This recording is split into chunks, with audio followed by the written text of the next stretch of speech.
नमस्कार। आप सभी बच्चों का मेरे YouTube चैनल हिंदी ज्ञान विद ममता में स्वागत है। बच्चों, आज मैं आपके लिए हिंदी कक्षा 8वीं की कार्यपत्रक 12 लेकर आई हूँ, जिसमें हम बसंत पुस्तक से आई अगली कविता हम दीवानों की हस्ती जो है इसके विषय में पढ़ेंगे और जानेंगे कवि जो है अपने बारे में और अपने संपर्क में आए हुए लोगों के बारे में क्या बात बताना चाहता है। चलिए सर्वप्रथम मैं इस कविता को पढ़ देती हूँ और वर्कशीट के माध्यम से दी गई पत्रिका का जो अर्थ है उसे आपके समक्ष स्पष्ट कर देती हूँ। ठीक है, चलिए सबसे पहले मैं इस कविता को पढ़ दूँ आपके लिए। हम दीवानों की क्या हस्ती है, आज यहाँ कल वहाँ चले, मस्ती का आलम साथ चला, हम धूल उड़ाते जहाँ चले। आए बनकर उल्लास सभी, आंसू बनकर बह चले अभी, सब कहते ही रह गए अरे तुम कैसे आए और कहाँ चले। ठीक है, ये कविता है। एक बार कविता में जो कुछ ऐसे शब्द आए जिनको हम नहीं जानते पढ़ लेते। दीवानों का अर्थ होता है सुख और दुख से अप्रभावित लोग। हस्ती का अर्थ होता है हैसियत या किसी चीज़ का घमंड। मस्ती का अर्थ होता है अपनी मौज में रहना। आलम का अर्थ होता है माहौल या वातावरण। उल्लास का अर्थ होता है खुशी। उसके बाद यहाँ पर आ जाइए, वर्कशीट का ये हिस्सा भी हम पढ़ते हैं। यहाँ पे वर्कशीट में हमें क्या बताया गया है कि इन पंक्तियों के माध्यम से कवि कहना चाहते हैं कि हम दीवानों की कोई हस्ती या घमंड नहीं होता, अर्थात हम किसी घमंड में नहीं रहते, हमारा कोई ठिकाना भी नहीं होता। आज हम इस जगह पर है तो कल उस जगह पर होते हैं। हम अपनी हस्ती में धूल उड़ाते अर्थात स्वच्छंदता के साथ जहाँ भी जाते हैं हमारे साथ मस्ती के साथ भाव साथ साथ होते हैं। इन पंक्तियों में कवि कहना चाहते हैं कि हमारे साथ दुख या सुख स्थायी रूप से नहीं रहते, खुशी हो या पीड़ा हम इनसे प्रभावित नहीं होते। हमारी मस्ती के रूप को देखकर लोग हतप्रभ रह जाते हैं। हमारे ठौर ठिकाने की अनिश्चितता से सभी आश्चर्यचकित रहते हैं। ठीक है, यहाँ से आपने इसका अर्थ भी जाना।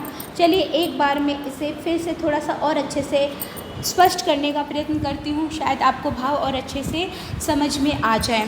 बच्चों देखो, यहाँ पे कवि महोदय कहते हैं कि हम जो हैं दीवानों की तरह हैं। दीवाने उसे कहा जाता है बच्चों जिस पे सुख और दुख का ज़्यादा प्रभाव नहीं पड़ता।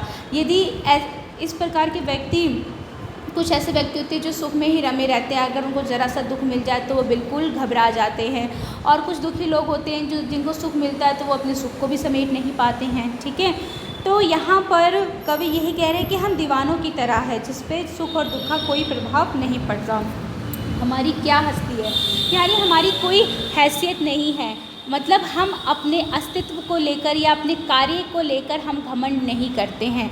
हम एक दीवानों की भांति हैं, आज यहाँ है कल वहाँ चले। ठीक है, और हम क्या हैं, हम किसी एक स्थान पर बैठे नहीं रहते किसी के लिए।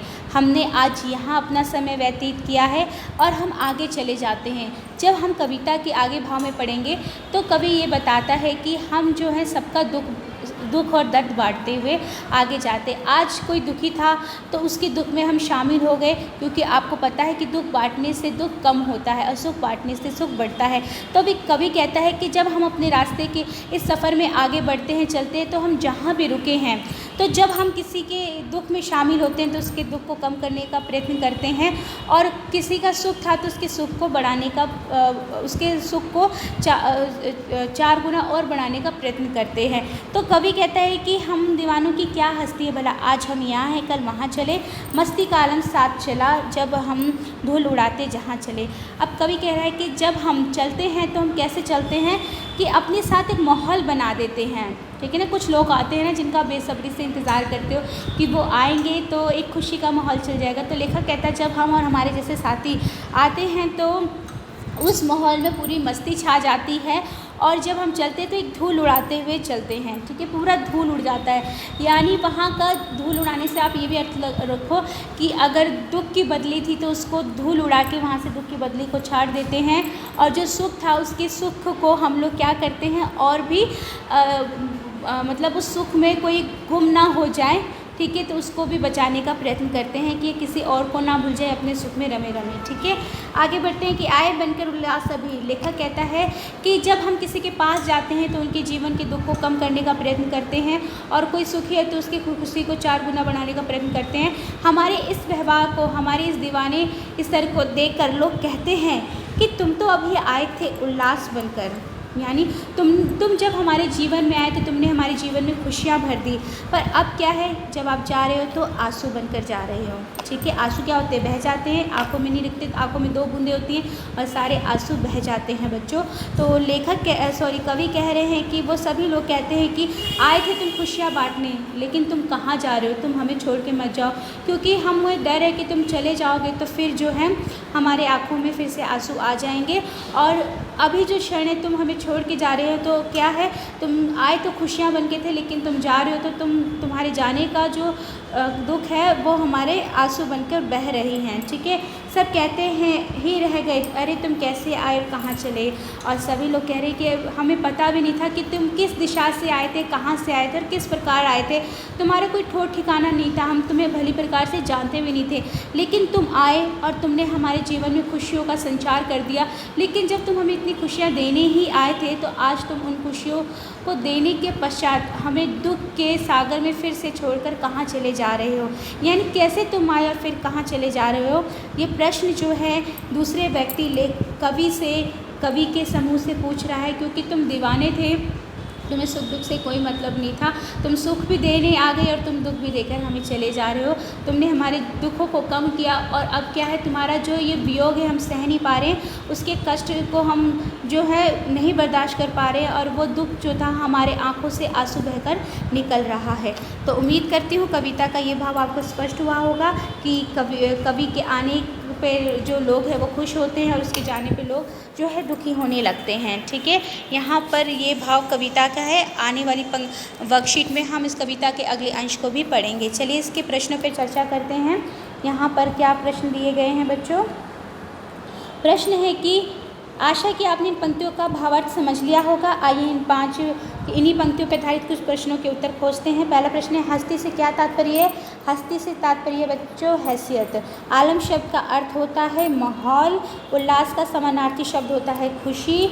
आंसू बनकर बह चले अभी का मतलब क्या है कि तुम जो है खुशियाँ देने आए थे। ठीक है बच्चों, आप उसके उत्तर में क्या लिखेंगे, ध्यान से सुनना कि लोग कहते हैं कि तुम जब आए थे तो तुमने हमारे पूरे वातावरण में, पूरे माहौल में खुशी का आलम भर दिया था, पर अब जब तुम जा रहे हो तो तुम्हारे जाने का दुख जो है वो आंसू बनकर बह रहा है। ठीक है, उम्मीद करती हूँ मेरे वाक्य को सुनकर आप लिख पाएंगे। मैं आज यहाँ कल वहाँ चले। ठीक है, और लेखक कवि महोदय कह रहे हैं कि लोग कहते हैं कि तुम आज यहाँ थे और अब कल कहाँ चले, वहाँ चले। ठीक है, तो लेखक कह रहा है कि जिस तरह से जो कवि महोदय कह रहे हैं कि जिस तरह से आज हम यहाँ पे हैं और हमारा ठिकाना एक जगह नहीं है, हम क्या है, जैसे खाना बदोश होते हैं ना, आज यहाँ है कल वहाँ है, तो हम उस खाना बदोश की तरह है कि आज हम आपके समय सुख दुख बांटने आए हैं, अब हम आगे अपने सफ़र में आगे बढ़ेंगे और आगे कोई मिलेगा जिसके सुख को और दुख को हम लोग बांटेंगे। तो यहाँ पर आप ये अर्थ यहाँ पे लिखोगे पंक्तियों का। यहाँ पे फिर हर वर्कशीट की तरह फिर से एक आपको गतिविधि करनी है। आप अपने भावों विचारों को यहाँ व्यक्त करोगे बच्चों की। इस कविता में आए अपरिचित शब्द से दीवानों, हस्ती, मस्ती, उल्लास, आलम आदि शब्दों का प्रयोग करते हुए कविता बनाने की कोशिश कीजिए। तो यानी इन शब्दों को प्रयोग करके कम से कम 4 से 5 वाक्य में आप अपनी कविता बनाने का प्रयत्न कीजिए और अपनी अध्यापिका को उसे चेक कराने के लिए उसे दीजिए। ठीक है, उम्मीद करती हूँ बच्चे कि आपको वर्कशीट अच्छे से समझ आ गई होगी। ये कविता बहुत प्यारी है और कविता का भाव अच्छे से समझ आया हो तो वीडियो को एक लाइक ज़रूर दीजिए, चैनल को सब्सक्राइब कीजिए, अपने दोस्तों के पास भी शेयर कीजिए जो इस विद्यालय में ना हो, किसी अन्य विद्यालय में हो, आपके मित्र दूसरे विद्यालय में भी एडमिशन लेके जाते हैं, वहाँ पे भी शेयर कीजिए। ठीक है, और जितना आप इसे शेयर करेंगे उतना ही मुझे अच्छा लगेगा, मैं भी प्रोत्साहित होंगी और ऐसे ही अच्छी अच्छी वीडियो आपके सामने लेकर आऊँगी बच्चों। ठीक है, वीडियो देखने के लिए आप सभी बच्चों को बहुत बहुत मेरा धन्यवाद।